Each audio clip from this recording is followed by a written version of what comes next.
तो आज हम देखने जा रहे हैं कि गियर मोटर के अंदर क्या होता है। तो चलिए शुरू करते हैं। इस वीडियो को लाइक और सब्सक्राइब ज़रूर करें। थैंक यू, धन्यवाद। तो चलिए इस वीडियो को शुरू करते हैं। तो मैंने गियर मोटर को खोलना स्टार्ट कर दिया है।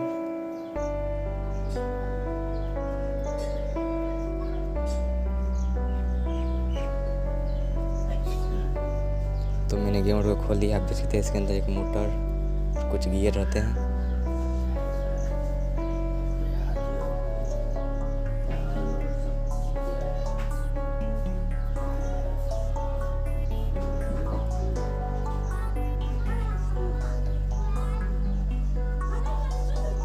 तो अब हम इसे पूरे फिर से दोबारा सेट करेंगे। आप भी सीख जाइएगा।